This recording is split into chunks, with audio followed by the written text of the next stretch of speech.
surprising is all this and the move from Pelosi in particular?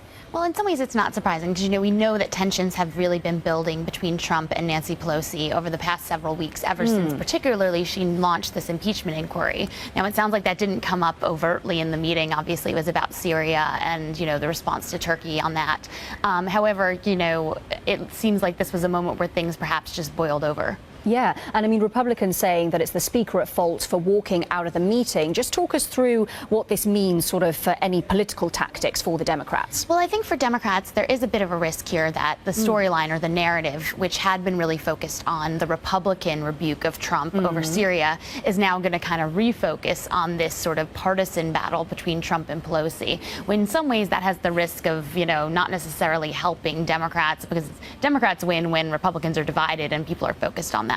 However, I think it does paint potentially Trump as a bit unhinged, which I think was Pelosi's point strategically in doing this, is to call attention to her accusation, essentially, that the president had a meltdown and try to paint him as someone who's not fully in control as she pursues her impeachment inquiry. Yeah, and we saw that quite extraordinary letter released on social media as well. Absolutely, and I think that, it's not surprising in some ways that, like, from Pelosi's standpoint strategically, that gives her some latitude to walk out of the meeting and paint him as kind of the unhinged one after that letter comes out, because I think that the tone of the letter was, while quite Trumpian, I don't think not the tone that we usually see from a president.